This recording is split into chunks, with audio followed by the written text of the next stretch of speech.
News, ಇದು ಎಲ್ಲರಂತಲ್ಲ.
ಕಾಂಗ್ರೆಸ್ ಸರ್ಕಾರಕ್ಕೆ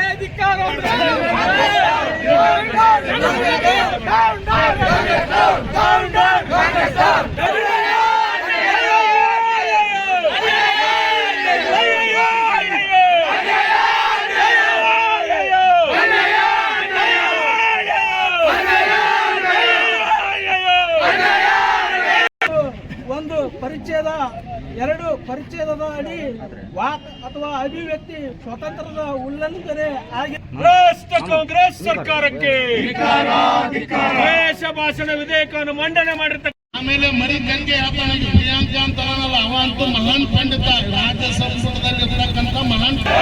ಬೋಲೋ ಭಾರತ್ ಮಾತಾ ಕಿ ಧಿಕ್ಕಾರ, ಧಿಕ್ಕಾರ.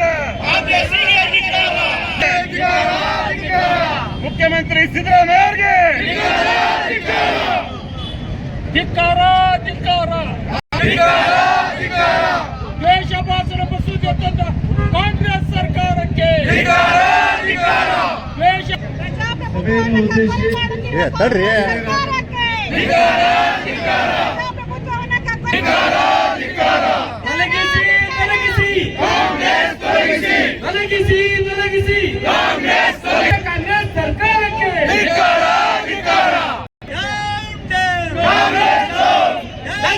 ಕಾಂಗ್ರೆಸ್ ಸರ್ಕಾರಕ್ಕೆ ಕಾನೂನು ಸುವ್ಯವಸ್ಥೆ ಹಾಳು ಮಾಡಿದ ಕಾಂಗ್ರೆಸ್ ಸರ್ಕಾರಕ್ಕೆ, ಜನ ವಿರೋಧಿ ಕಾಂಗ್ರೆಸ್ ಸರ್ಕಾರಕ್ಕೆ. ರಾಜು ಕುರ್ಮಿಗೆ ಅವರೇ, ಜಿಲ್ಲಾ ಪದಾಧಿಕಾರಿಗಳೇ, ಕಾರ್ಯಕರ್ತರುಗಳೇ, ಬೆಳಗಾವಿಯಲ್ಲಿ ನಡೆದಂತ ಒಂದು ಅಧಿವೇಶನದಲ್ಲಿ ಮಾಡಿದ್ರು. ದ್ವೇಷ ಭಾಷಣದ ಮಸೂದೆಯನ್ನ ಮಂಡನೆ ಮಾಡಿ ಇವತ್ತು ಜನರಿಗೆ ನಮ್ಮ ಒಂದು ದ್ವೇಷ ಭಾಷಣದ ವಿಧೇಯಕವನ್ನು ಇವತ್ತು ವಿಧಾನಸಭೆಯಲ್ಲಿ ಬಹುಮತ ಇದ್ದಂಥದ್ದು ಸಂಪೂರ್ಣವಾಗಿ ದ್ವೇಷ ಭಾಷಣದ ವಿಧೇಯಕವನ್ನು ಪಾಸ್ ಮಾಡುವುದರ ಮುಖಾಂತರ ಸಂವಿಧಾನದತ್ತವಾಗಿ ಬಂದಂತ ಮಾತನಾಡುವ ಹಕ್ಕನ್ನು ಕಸಿದುಕೊಂಡವರಿಗಾಗಿ ಹೋರಾಟ ಮಾಡಿದ್ರೆ ಅವ್ರ ಮೇಲೆ ದ್ವೇಷ ಮಾತನಾಡಿರತ್ತಂದು ಪೊಲೀಸ್ ಮುಖಾಂತರ ಕಾಂಗ್ರೆಸ್ ಸರ್ಕಾರಕ್ಕೆ ನಿದ್ದೆ ಮಾಡುತ್ತಿರುವ ಮುಖ್ಯಮಂತ್ರಿ ಸಿದ್ದರಾಮಯ್ಯರಿಗೆ, ನಿದ್ದೆ ಮಾಡುತ್ತಿರುವ ಮುಖ್ಯಮಂತ್ರಿ ಸಿದ್ದರಾಮಯ್ಯರಿಗೆ ಭಾರತ್ ಮಾತಾ ಕಿ.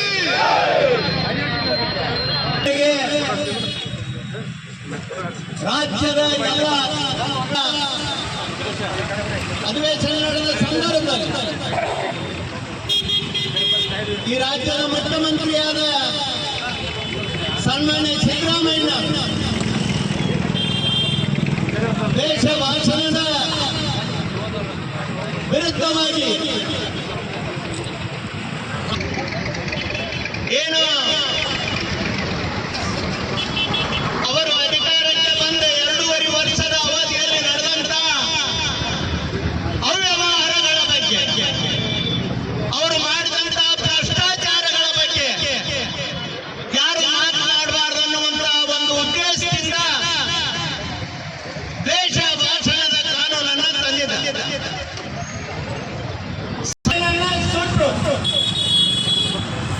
ಅವಾಗ ಎಲ್ಲಿದ್ರಿ? ನಿಮ್ಮ ಕಾನೂನು ಏನಾಯಿತು?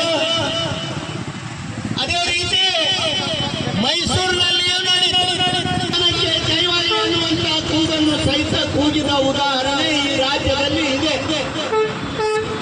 ಇಂಥವೆಲ್ಲ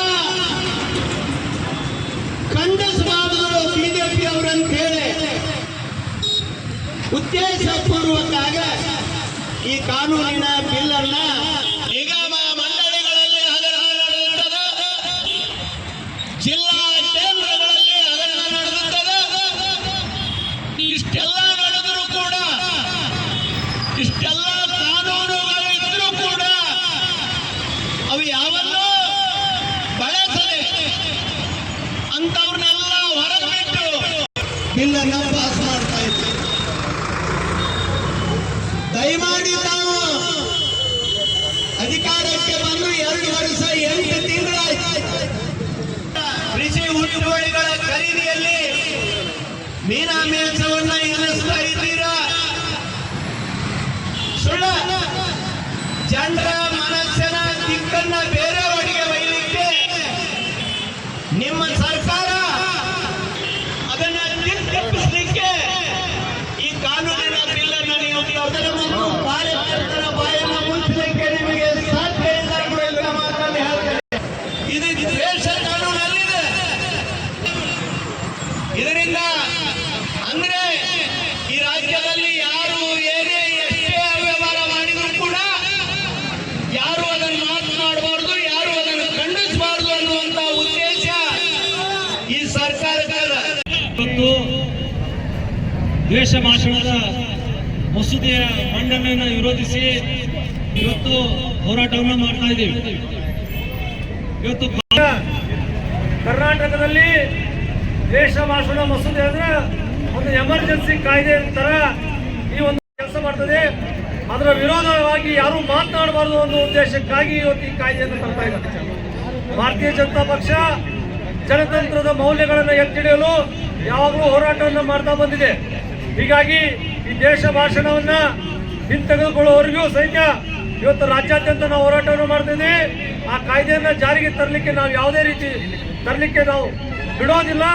ಇವತ್ತು ಅದ್ರ ಕಾಯ್ದೆಯನ್ನು ಹಿಂತೆಗೆದುಕೊಳ್ಳದೆ ಇದ್ರೆ ನಾವು ರಾಜ್ಯಾದ್ಯಂತ ಉಗ್ರ ಹೋರಾಟವನ್ನು ಮಾಡ್ತೀವಿ ಅಂತ ಹೇಳಿ ಇವತ್ತು ಆಗಮಿಸಿದ ಎಲ್ಲ ಪಕ್ಷದ ಕಾರ್ಯಕರ್ತರಿಗೆ ನಾನು ಅಭಿನಂದನೆಗಳನ್ನು ತಿಳಿಸಿ ಇನ್ನು ಮುಂದೆ ಸಹಿತ ಈ ಉಗ್ರ ಹೋರಾಟವನ್ನು ನಾವೆಲ್ಲ ಮಾಡ್ತೀವಿ ಅಂತ ಹೇಳಿ ನಾನು 2 ಮಾತು ಮುಗಿಸ್ತೀನಿ.